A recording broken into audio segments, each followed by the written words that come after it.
The German Coup and the RBA. Let's have a look.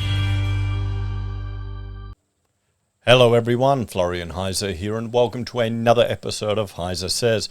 Grab your ice-cold stein of water because we're in the middle of a heat wave here in Queensland, and I want to talk about, well, something that's come up in the news. Now, I woke up today to see all the headlines. Germany arrests 25 suspected far-right extremists for plotting to overthrow the government. Germany arrests 25 on suspicions of planning an armed coup. Germany arrests 25 over alleged far-right coup plot. Dozens arrested over coup plot in Germany. And my understanding is, among other things, they essentially wanted to bring back the Second Reich, install a new Kaiser or Emperor, and, turn the clock back on Germany.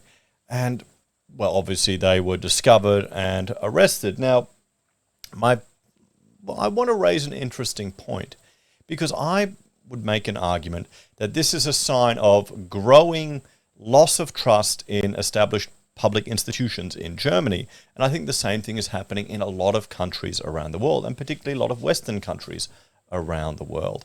And if we have a look here, we can see this is the Edelman Trust Parameter, and this is Australia's, our trust has burst.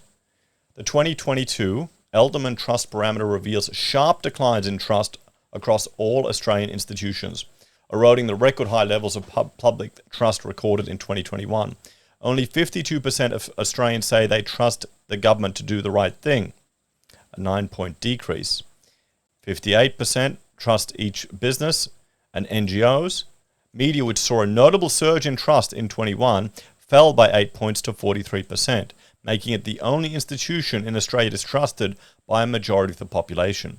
So we're seeing not only is, government is going down significantly, businesses, NGOs, non-government authorities, and the media. Now, if you think that everyone doesn't trust the media or everyone doesn't trust the government, you might be in a bit of a social media or a news or a social bubble, because at least by this method, they're saying there is a significant amount of trust there in the government.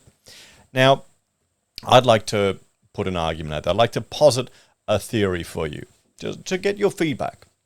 Now, we had the RBA, and recently the governor of the Reserve Bank was reported in the media as saying that they wouldn't increase interest rates until 2024.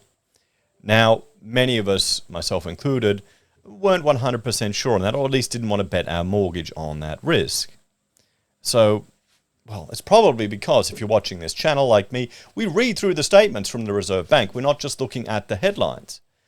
And the majority of people just looked at the headlines. It was the breakfast show in the media, which more people don't trust, which was saying, Reserve Bank rates on hold until 2024. Probably Koshi's there. I don't know. I'm making this up. But I would be shocked if he's not there saying, now's the time to buy. Get in there and buy a house. I mean, that could explain why we're seeing a drop in trust in the media. And I think we'll have to keep a track of this trust parameter. But I would argue that this is an example of the RBA exacerbating the decline in trust in public institutions. There are going to be so many people now, and we're seeing them nearly every day. Another article is coming out, a sob story about someone who borrowed. And fortunately, they're finding people that are having ways to deal with it, like cancelling a foreign holiday or cutting back on some discretionary spendings. But they borrowed with the expectation that rates would remain low. They trusted the Reserve Bank. They believed what they were going to say. They probably didn't dig into it any deeper. The media reported the headlines, and people just go with the headlines and they run with it. I know that. It's on YouTube. The headlines are important. It just gets the clicks. And you can't blame the media, honestly, because they're a business and they need to make money. So this is what I'm saying. My argument is, because of the way the media reported the RBA, and the RBA didn't make sure they corrected them properly, they really should have done a better job. They really should appreciate it. I think they're too old to realize the impact that they're having through social media. But anyway, that's continuing to erode trust in institutions. You have a whole generation now of first home buyers that will lose even more trust in institutions, then you'll have more and more Australians that are disenfranchised. And if they're disenfranchised, they're more likely to, well, be radicalized and to see the need for such methods, to feel like they're not being heard and that their only method of action is armed revolution or armed coup. And don't think it couldn't happen in Australia. I think our security forces and the police are hopefully able to deal with a lot of terrorists, and they catch a lot more of them than we realize. But I remember during the lockdowns, there was a recording that was supposedly from the Australian Federal Police planning a coup. No, it was a bunch of nutters who were trying to stage a takeover with fake uniforms, and one of the women that was involved, I looked into it because it was obviously fake, because it would be quite shocking if it wasn't. But some people were putting it forward like it was legitimate. And the woman behind it, one of the organizers, she was, well, multiple times arrested, and obviously someone with mental illnesses. A bit of a nutcase, literally a nutter. And you could find that through how she presented herself online. So this is the thing, there is a risk of this. And, well, I would argue that the actions of the RBA have exacerbated the decline in trust in public institutions. And what's happened in the last few years with the restrictions on our freedoms, with people being forced to lock down, with mandates. Can you blame people for losing that trust? So I'd like to ask your opinion. I put a poll up on my community tab. And I want to talk about this topic a little bit more, because honestly, I think we are seeing a decline in trust in public institutions here in Australia. But the concern is, how is it going to manifest?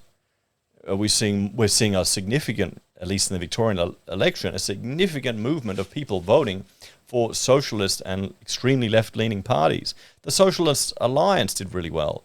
The Cannabis Party did really well. And where you've got more libertarian-minded or conservative parties getting completely smashed. And the Liberal Party, in Western Australia, the Nationals are now the opposition. So let's have a look here. This is the poll I put up to ask you. Do you trust Australia's public institutions? And of the 54 that have voted in the 10 minutes I've been recording, 13% said yes, and 87% said no, which isn't surprising considering the news that I cover on the channel here. If you trust government, you haven't studied history, where Dirty McGirt said, well, that's true. I mean, most deaths in the last century have occurred through to governments killing their own people. That's the greatest risk that you have. And Rye is saying, only insofar as I recognize a tool to be used and discarded at leisure. So guys, I just thought I'd put that theory out there. What do you... Do you think the RBA, with their calls about interest rates, have contributed to a growing decline of mistrust in public institutions? What do you reckon? Are you surprised how high the numbers are, at least according to that survey?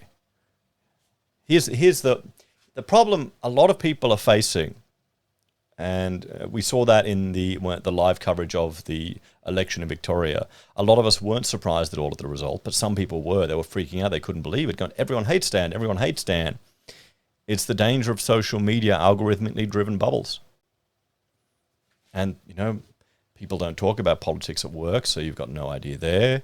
And maybe if your church or your social groups, they're all the same ideological position. So you might be surprised. Anyway, guys, let me know your thoughts on this one. What do you reckon? As always, thanks for watching. Check out my other channels, HeiseBim and HeiseSays International, for other topics I discuss. And if you're a fan and want to support us, you can financially on YouTube or Patreon, using our referral links, buying our pocket squares, or calling us if you need an architect. What happened there? Okay. There we go. Take care, everyone. Have a great day. And I'll see you in the next episode of HeiseSays. Bye for now.